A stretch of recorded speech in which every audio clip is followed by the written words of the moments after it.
अब प्यून हैं आईएमएफ के, इनकी कोई भी ऑर्डर आता है ना, आप समझ जाएं कि वो आईएमएफ का ऑर्डर है। और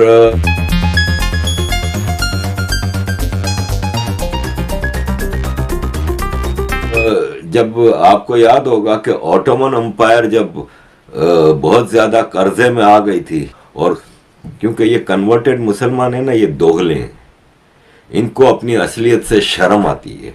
बहुत बड़ा दहशतगर्दी का जिसको वाकया कहा जाए तो गलत नहीं होगा।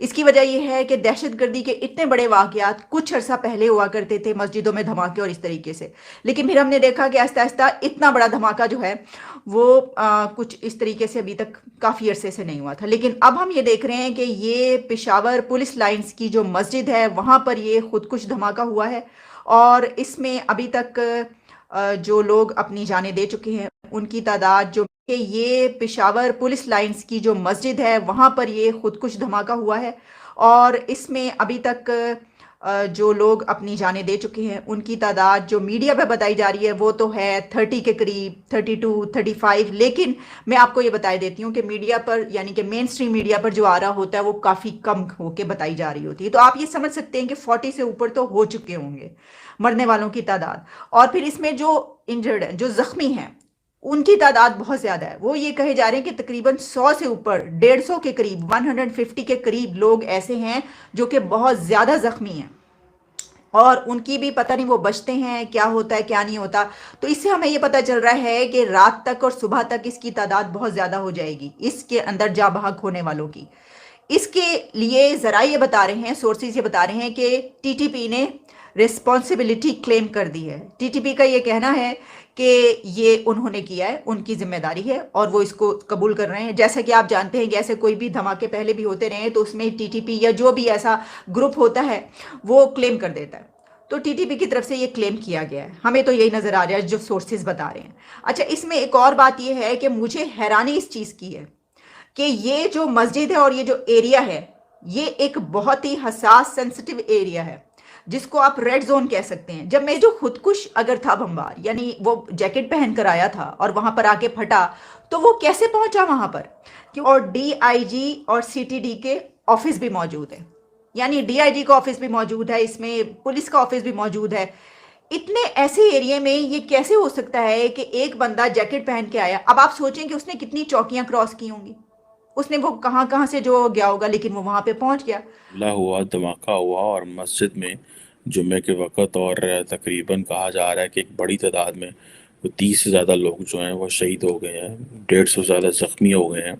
और ये पुलिस लाइन की जो मस्जिद थी, बेसिकली तो टीटीपी जो है उन्होंने रिस्पॉन्सिबिलिटी कबूल कर ली है। और सर, ये वही टीटीपी है जो कहती है कि हम पाकिस्तानियों को मारेंगे, पुलिस को मारेंगे, तो इनको मारना जो है वो हलाल है। एक तो ये बात। दूसरा सर, वो इस्लामाबाद में मेरा ख्याल है कि यूएई के प्रेसिडेंट ने आना था और वो इस हमले की वजह से नहीं आए। और इसके पहले हुकूमत ने जो है वो इस्लामाबाद भी बंद कर दिया था, स्कूल, कॉलेजेस, दफातर, हर चीज़ बंद कर दी हुई थी, और जिसकी वजह से कि वो आए नहीं है। उन्होंने कहा जी कि वो वेदर ख़राब है। तो ये गंद सारा हमारे पास रह गया, दहशतगर्द हमारे पास रह गए, उनके लिए वॉर एंड टेरर ख़त्म हो गई और हमारे लिए अभी दोबारा से शुरू हुई है।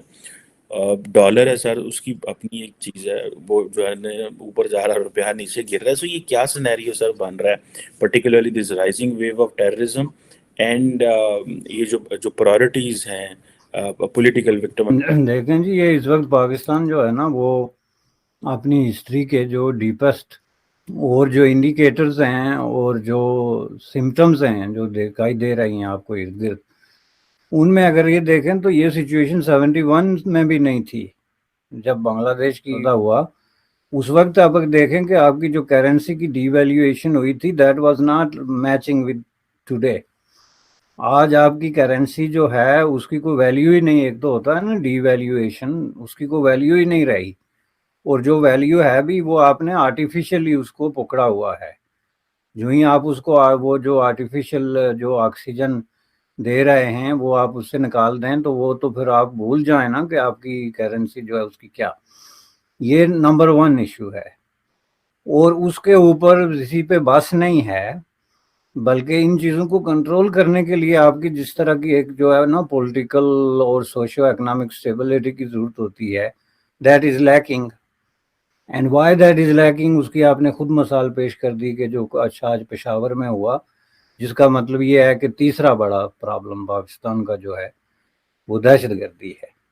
پہلا جو ہے آپ کی یہ جو ڈالر کے حوالے سے چھلانگیں لگ رہی ہیں، دوسرا جو آپ کی اکنامک اور پولیٹیکل انسٹیبلٹی ہے، اور تیسرا جو ہے یہ اوپر سے دہشت گردی ہے نا. یہ آپس میں بڑی انٹر کنیکٹڈ ہیں، اور بلکہ یوں کہہ لینا چاہیے کہ یہ ساری جا کے ایک ہی چیز ہے بنیادی طور پہ، اور اس کے لیے ایک لفظ جو ہے وہ یوز ہوتا ہے، وہ پاکستان کی جو انٹرنل اور ایکسٹرنل پالیسی کا فیلئر ہے. بنیادی طور پہ انٹرنل پالیسی کا فیلئر تو ایک ایسی چیز ہے کہ اس کو کوئی اگر ڈیفینڈ کرنے کے لیے آئے تو میں سمجھتا ہوں کہ وہ دنیا کا بہت بڑا کوئی جینیس ہوگا جو پاکستان کی اس وقت کی انٹرنل اکنامک اور پولیٹیکل جو کام ہے اس کو وہ کرے. لیکن میں سمجھتا ہوں کہ ایکولی جو ہے پاکستان کی ایکسٹرنل پوزیشن اتنی خراب ہے کہ آپ نے جو ہے وہ اپنے ارد گرد جو ہے نا وہ آگ کی دیواریں کھڑی کر دی ہیں، اور آپ نے دنیا میں ایک ہاسٹائل قسم کا ماحول کریٹ کر دیا اپنے لیے. دیکھیں جو نیشنز ہیں، نیشنلٹیز ہیں یا ریاستیں ہیں، وہ کرائسس کا شکار ہوتی ہیں. ہسٹری میں از ویری فریکوینٹ، یہ کوئی نئی بات نہیں ہے. ہمارے دیکھتے ہوئے گزشتہ 3-4 سالوں میں بہت ساری سٹیٹس جو ہے نا وہ بہت ڈیپ قسم کے کرائسس کا شکار ہوئی، لیکن ان کی طرف سے کوئی نہ کوئی تھا جس نے ہاتھ بڑھا کے تو ان کو جو ہے نا دلدل سے نکالا. لیکن آپ اپنی پالیسیز جو ہیں وہ قرآنی حرف بنا لیں، حرف آخر بنا لیں، اور کہیں جی کہ ان پہ بات نہیں ہو سکتی چونکہ پس منظر میں کچھ لوگ بندوق تان کے بیٹھے ہوئے ہیں آپ پہ، اور عوام کے ساتھ فراڈ ہو رہا ہے، پاکستان کے عوام کے ساتھ ہر طرف سے. اور میں یہ سمجھتا ہوں کہ جب تک آپ جو ہے اس میں ایک کلیئر سٹینڈ نہیں لیتے اور یہ ساری بنیادی پالیسیاں چینج کر کے اپنے پڑوسیوں کے ساتھ تعلقات نارملائز کریں گے. آپ کا کیا خیال ہے کہ ٹیررزم کا کوئی تعلق جو ہے آپ کے پڑوسیوں کے ساتھ تعلقات سے نہیں ہے؟ افغانستان کو اگر آپ فتح کرنے یا اس کو بیچ کر کھانے کے منصوبے نہ بنا رہے ہوتے تو افغانستان کیا ٹی ٹی پی کو پناہ دیتا، یا ان کو جو ہے وہ کوئی اس طرح کی لاجسٹک یا اس طرح کی ہمت ہوتی کہ وہ پشاور میں اس طرح کا کام کرتے؟ اگر کرتے تو کر کے جاتے کہاں؟ اب یہ چیزیں آپس میں جڑی ہوئی ہیں، ایک ہی تھیم ہے بنیادی طور پہ، اور وہ ہے فنڈامنٹلی جو ہے وہ رانگ پالیسیز. ان کی وجہ سے پاکستان ایک دلدل میں پھنس گیا ہے. اور یہ میں آپ کو بتا دوں کہ دس از دا بگننگ. روپیہ مزید گرے گا، ڈالر مزید اوپر جائے گا، یہ ملک کے اندر دہشت گردی کی جو لہر ہے یہ ایک بار پھر جو ہے وہ زور پکڑے گی. ملک کے اندر انسٹیبلٹی اور پولیٹیکل کانفلکٹ جو چل رہا ہے وہ اور زیادہ زور پکڑے گا. تو اس سب کی موجودگی میں کوئی شہزادہ یا شہزادی جو ہے وہ کیوں آئے گی؟ تو آپ کہتے ہیں جی بارش ہو گئی. بارشیں تھوڑے ہی جو ہے اس طرح کے وی آئی پی آج کل جو ان کو پتا کہ وہ تو آلریڈی سر ادھر آئے ہوئے رحیمی خان میں شکار کھیلنے آئے تھے، ہوبرا برڈ کا شکار کھیلنے آتے ہیں وہ سارے ہمارا سعودی جتنے بھی ہیں، تو وہ پرائم منسٹر اس کو آلریڈی ریسیو کر لیا تھا وہاں پہ. شہباز شریف صاحب وہاں گئے تھے رحیمی خان میں اور جا کے ریسیو کیا، ان کو ملے گرے. انہوں نے سر بہت بڑے ٹینٹ سٹیز بنائے ہوئے ہیں وہاں پہ رحیم یار خان میں. وہ آتے ہیں ساری ان کی فیملیز، کزن، وہ ڈیزرٹ ہے، ٹھنڈے ڈیزرٹ ہوتے ہیں، وہ انجوائے کرتے ہیں، ان کو شکار ملتا ہے. ہم نے ان کو آزادی دی ہوئی ہے. ویسے تو پاکستان میں ہوبرا برڈ کا شکار جو ہے وہ بینڈ ہے سر، لیکن اماراتیز کے لیے وہ ہم جو ہے وہ کر دیتے ہیں بیکاز ان کو پتہ ہے کہ بہت سارا پیسہ لے کے آتے ہیں. تو ظاہری بات ہے اس طرح کی